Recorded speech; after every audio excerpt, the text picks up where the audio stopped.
Welcome back to the Death and Grief Talk podcast. My name is Joelle Maldonado. I'm also known as the Grave Woman, and I'm your host. One of my favorite parts of the work that I do as a funeral director and sacred death and grief care practitioner is sharing the stories of the amazing humans that I get to meet on a daily basis. I recently had the opportunity to meet Dr. Chantrell Frazier, who is the first Black woman in history to earn her doctoral degree from the Florida International University in Biochemistry. Chantrell's story is so inspiring on so many different levels because not only did she have to have the courage to show up authentically in academia, but she overcame loss and navigated grief while setting new standards and paving the way for those that follow in her footsteps. Dr. Frazier, welcome. How are you doing this morning? I'm doing great. How about yourself? I'm doing excellent. So I am just truly inspired by everything that you've accomplished, not only with your graduating and being the first woman in history to graduate with a doctorate degree in biochemistry from Florida International University, but just in what I perceive as your ability to show up authentically in all spaces. Just for a little bit of context, I actually met you in Pooler, Georgia at a restaurant. And my husband and I were just watching the way that you carried yourself and just admiring the way that you were dealing with, in my opinion, a customer that could have been perceived as being offensive, but you showed up authentically, you handled the situation with such grace. And we were just really impressed. And when you came over and introduced yourself and started talking to us, I was like, I need to talk to this lady. So why don't you tell us a little bit about yourself, all the things that you've accomplished in the last few months and over your life, and how we got here today? That's a tall order there. Like you said, my name is Chantrell Frazier. I am the oldest of four on my mom's side and four on my dad's side. So, stepping into that role, is one thing, but I was raised by a single mother. And, I think I just had a village to start any of this journey. If it wasn't for, my aunt and my grandmother and my grandparents, just emerging me in love and showing me that I can do anything that I set my mind to. I think it was more so like encouraged, like whether I wanted to play sports or whether I wanted to do education or just kind of all the things that I wanted to do. I was given that grace, that openness, right? Now, in the time that I did come out, because you said about being authentic, in the time that I did come out, that's Black families, it's not really, even though my mother initially was like, I love you. Pretty much no one else needs to know because I told my mother. Unfortunately, I was put out following that conversation. So, you deal with those things, but overall, I think because I remained the same, I remained authentic. My family was like, oh, that's just Trell, So, and I feel like, after like getting that weight off my shoulders, anything was possible. So in high school, I played basketball. I was a student athlete, like grades were still good, but basketball was my passion. And so that's what kind of encouraged me to eventually like explore certain universities with the goal in mind that potentially maybe I could walk on. Well, then I found out that my grandparents were alumni from Savannah State University, which is where I obtained my bachelor's in forensic science with a concentration in chemistry. And I was able to walk on to the women's basketball team there for 2 years. And so I did that. And then I met my mentor, Dr. Marriott. And it's kind of full circle because Dr. Marriott is actually here in Massachusetts, well, in Rhode Island, which is 45 minutes away from the school that I'll be teaching at. So it's like real full circle because she was the first person to encourage me to even get into research. She specifically focused in organic chemistry research. And so I worked in her lab for about a year, funded and paid for. So I was getting paid while I was doing this research. And then that next summer, the program that I was in that paid me told me I had to go outside of the university. So that's where I ended up in Miami.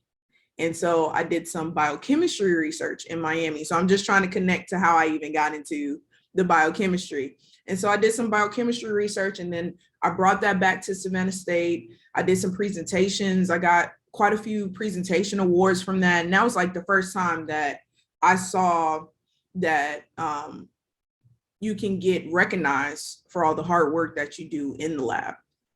And so when it came to graduating, I was like, okay, what am I about to do? I either got to get a job or, you know, I got to go back to someone's school. And my mentor came to me and she was like, go do your PhD.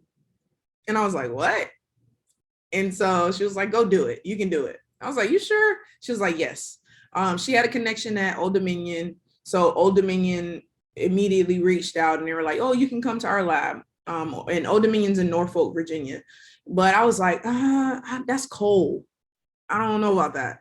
And so then I applied to Florida International University. And unfortunately, like, I got denied actually by quite a few programs. And I want people to also understand that, like, this journey isn't just like, oh, she got this and she got that and she did. No, there was a lot of like roadblocks in between this. So it wasn't until probably like a week before I walked across the stage and FIU sent me a letter and was like, we're offering you, you know, a position here in the biochemistry program, yada, yada, yada. So I was like, great, I accept. It's Miami, it's warm, it's close to home. So walked across the stage knowing what I was doing next. That's how I ended up at Florida International University. Now, when I started the program, very rough. Because it was, in a way, I don't know if I underestimated it or, to be politically correct, they were not used to me because the program was heavily, or I should say predominantly, international. There were international professors, there were international students. I was one of, in my cohort, I was only two of us that were actually from the United States. And I was a Black woman, she was a white woman. And so going into that, there were certain things that were said and certain people that I had on my committee, because when you do your dissertation, you have to choose 5 professors to be on your committee. And they're the ones that tell you, yes, you're now Dr. So-and-so. And so initially when I formulated that committee, I had an issue with one of my committee members. I want to say it was more like sexist related than it was racial related, because he's had Black people in his lab before, but and other people of color. So I don't want to say it's more so on the racism spectrum, but it may have more so been like a sexist thing. And I just didn't want to deal with it. So I removed him and replaced him with someone who has been just great, to me, even after I finished my program. So after I did that, I found a committee that was very supporting of everything that I was doing. My research started progressing and I was getting rewards for all the presentations I was doing. And then COVID hit. So I was on the near end of beginning to finish my PhD when COVID hit. So because my research entailed human subjects, I couldn't touch anybody for like a year and a half.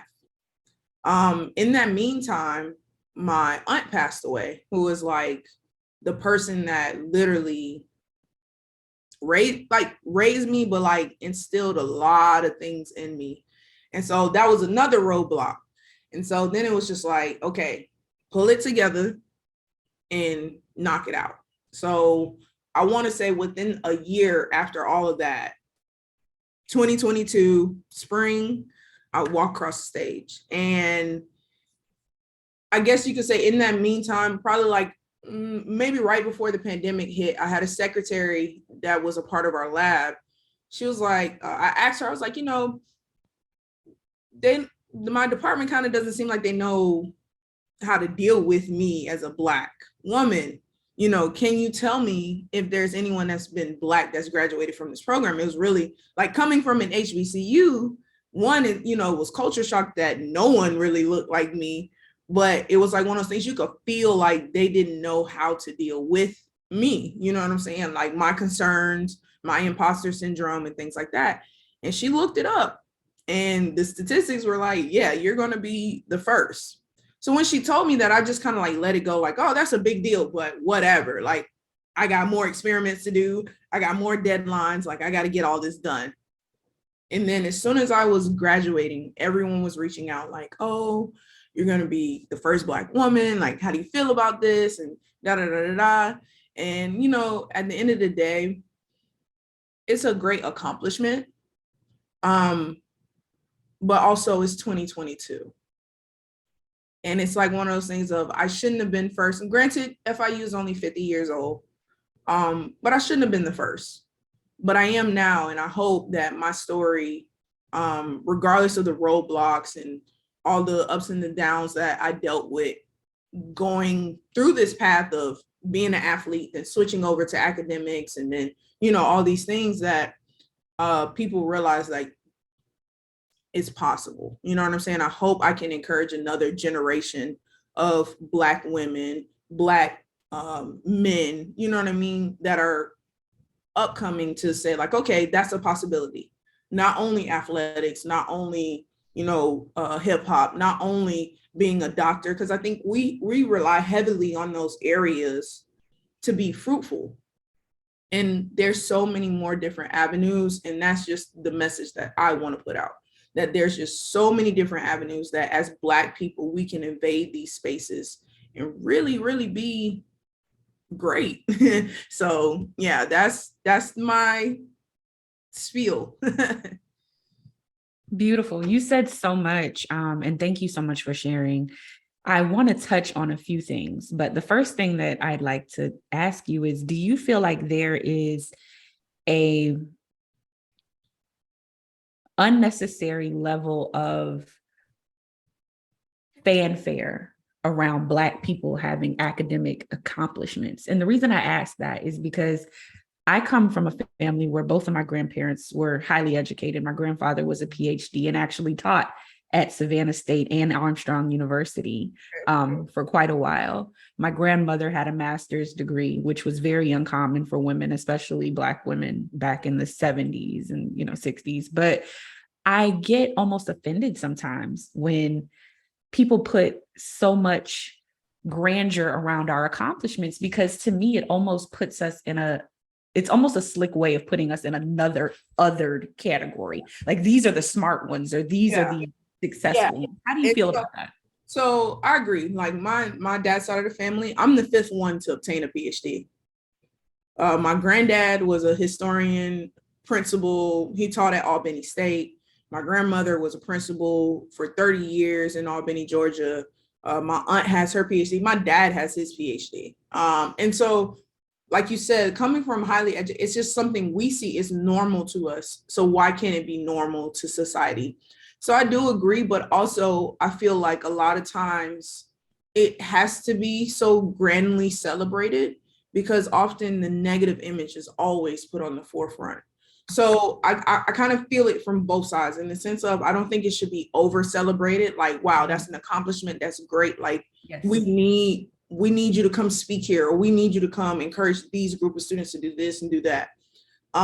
Because if I turn on the news, it's another Black man being shot, or we hear something about falsified documents with Breonna Taylor. Like, it's always something so negative. And then it's like also the good stuff. Like, as soon as it comes out, it's like, okay, another cycle for something bad. Right. It never, and so for me, it was a lot when everyone started sharing it. It was a lot. I was like, oh, wow, like this is a lot. I didn't expect any of this, but at the same time, I hope someone sees it and they're like, dang, I didn't even know that was possible. Right. You know what I'm saying? So for me, it's like, sometimes we do overdo it, but we have to overdo it to overcome the negative connotation that they put on us all the time. I agree 100%. That's a good perspective. You talked a little bit about your work in forensics. Yes. So would you like to touch on that a little bit? Could you explain exactly what forensic science is for people that may not know, that only get to view forensics through cold cases and forensic files? So the definition more so is being able to apply science to the law. That's what forensics is, like giving the backing to what people in the courtroom are trying to say happened, right? It's providing these different various forms of evidence to explain to why someone is being accused of murder and things like that. So forensics is very broad though, or well, I shouldn't say broad. It's very broad in itself, but it has so many little pieces that build up forensics. Because you have trace evidence, where that's where people collect fingerprints and hair samples and nails and things like that. That's trace evidence, very minute amounts of evidence that correlate to another human being. And then you have things like, blood spatter analyses, or paint analyses, tire analyses, facial reconstruction. Like forensics is amazing. Like I love it so much because it's just like so many different expertise can come in. Like you can be an artist and do, like I said, facial reconstruction. You can be an automotive or repair guy and tell me that this paint has came from a 1967 Camaro compared to a 2001 Camaro. You know what I'm saying? Like there's so many different people that don't realize that they can actually be a part of forensics.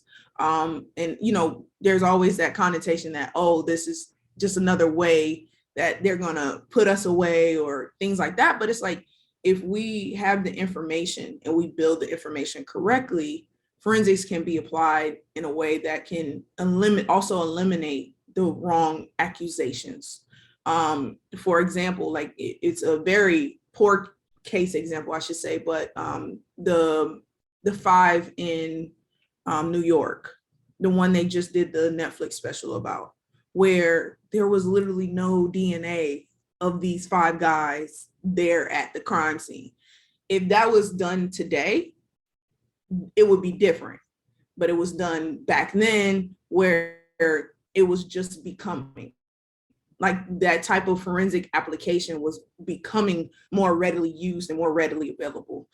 So if we continue to grow it in the right way, then we can use it in a way that will help us more than put us in other types of situations.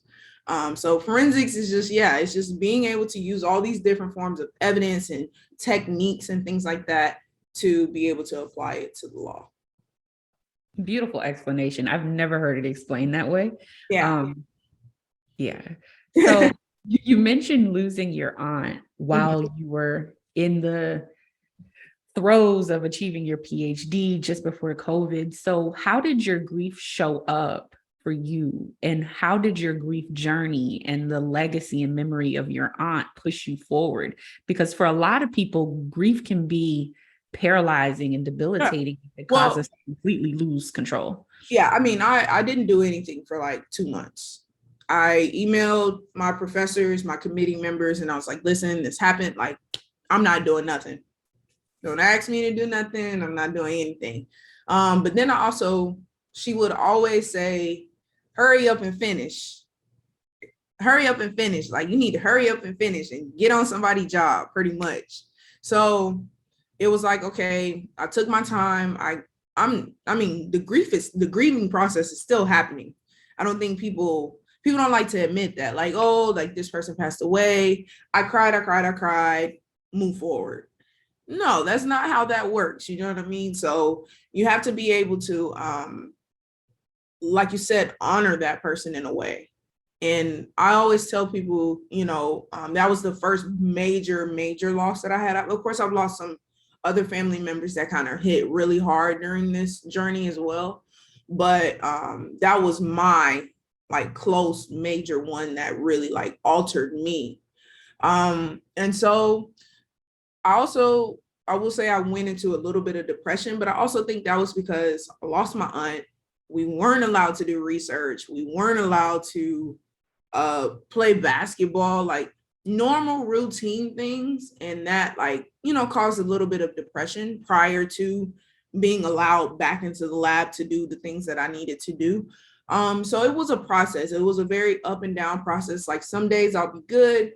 Other days I'm just like, not doing nothing today. I'm staying in front of the TV and I'm watching NCIS, like that's just how that process was working. But when it came down to it, like it, she always told me to have faith. That's like why I have faith tatted on my arm.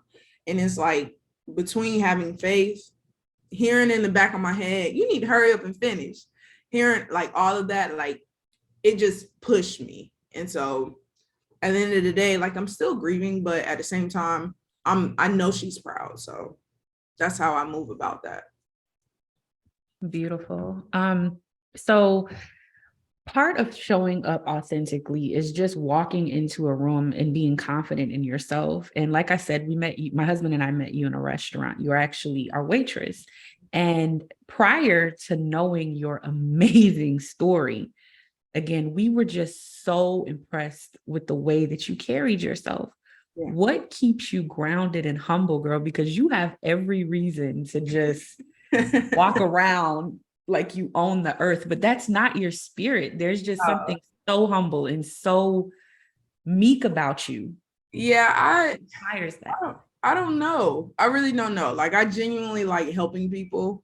Like, my partner tells me all the time, like if we're in the grocery store and I see someone that's short, that can't reach something, I'll grab it. Like that's just me. Like, I don't know. Most of my friends will tell you they think I'm the mom of the group, because I just care so much, you know what I mean? And I want to be treated how, I want to treat others how I would like to be treated, you know what I'm saying? And dealing with the restaurant, you don't always get that, right? Like it's either you gotta be nice to the point where people are like, oh wow, she's like genuinely being nice, like let me put my guard down, or or people who come in there who've had bad experience after bad experience, and then it's like, oh wow, you were great.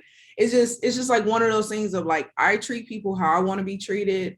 And I just wasn't raised. I have to emphasize that. I was not raised to be cocky or to feel like people are beneath me. I just wasn't raised that way. Like my mom does not play that. So it's just like one of those things of when you're raised to be humble and to treat people how you want to be treated, I think you can't be any other way, or you can't be influenced to be any other way. You know what I mean? So I think it's just how I was raised, because I can't help it. All the time I tell myself, you got to stop being so helpful. You know what I mean? Because you can pour and pour and pour till your cup is empty. You really can. And so, I've dealt with that a few times where I've emptied my cup and then I had to rely on those people who I know can pour into me to refill me back up. But other than that, that's just who I am. I can't help it. It's sad, but I can't help it. It's not sad. It's actually really beautiful. And just sitting here looking at you and listening to you, you remind me a lot of my little sister. She's one of those people who just, I don't care if she has nothing, she's going to give you everything that she's got. And it's a beautiful thing, but it is frustrating sometimes, especially when I see her do exactly what you say, pour out, which I think we're all guilty of. Mm-hmm. But other than the amazing people who have contributed into pouring into the wonderful and beautiful person that you are today, what else sustains you? I know that I've seen you post a lot on social media about your partner and how you wouldn't have wanted to go on this journey of academia without her. Yeah. So, I mean, I think, based off of my past, it takes someone to just kind of like ride for you. During my whole PhD process, she was just there. Didn't ask for a lot, so definitely gotta, repay her for that, but didn't ask for much, wasn't trying to be overbearing, I guess you could say, because in that process, like, you understand, I was behind a computer sometimes 14 hours a day. So it's just like one of those things of, long as you have someone that's like riding for you, whether it is partner, because I mean, she's a good chunk, but also like my mom. Like it would be times I call my mom and it's just like, yeah, I don't know. We probably gonna have to push this back.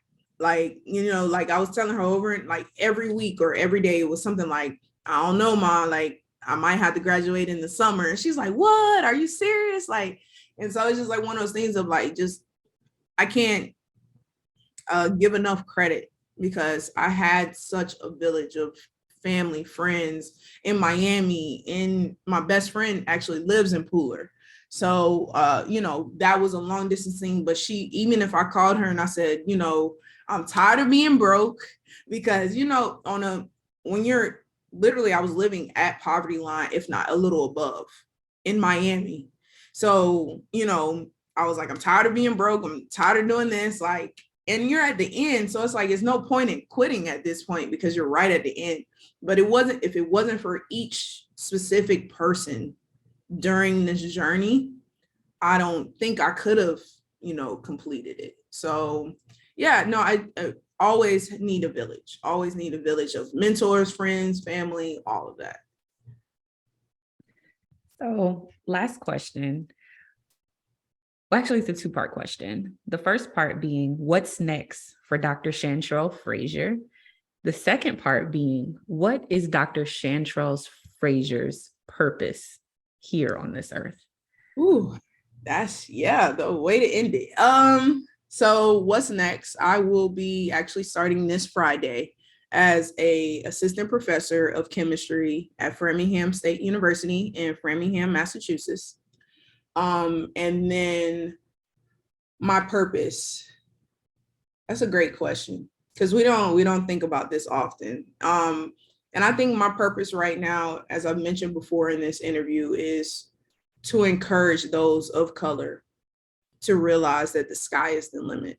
I want also my siblings to realize that they can do whatever they want. It doesn't have to be what I did, but long as they are happy and they are encouraged to do what they want to do, that's my sole purpose, to be that rock for my siblings and to encourage other young Black boys and women and, Hispanic, all of those, that literally the world is yours and you're capable of doing what you want to do, regardless of what the world may say.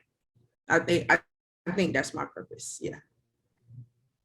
What a wonderful and beautiful purpose and intention. Thank you so much for your time. I cannot congratulate you enough, and I just wish you all of the best. And I'm sure the world is just beginning to open itself up to you. If anyone would like to get in contact with you, where can they find you? Yes. So I am on LinkedIn as Chantrell Frazier. And then I am also on Instagram and Twitter. So, but if it's more on a professional level, I would like to be contacted at my school email, which is cfrazier2@framingham.edu. And that is Frazier. Yes. Yes. Not like the show. One of my favorite shows, by the way. Yeah, no, it's mine too. It's mine too. Thank you so much, Dr. Frazier. No problem.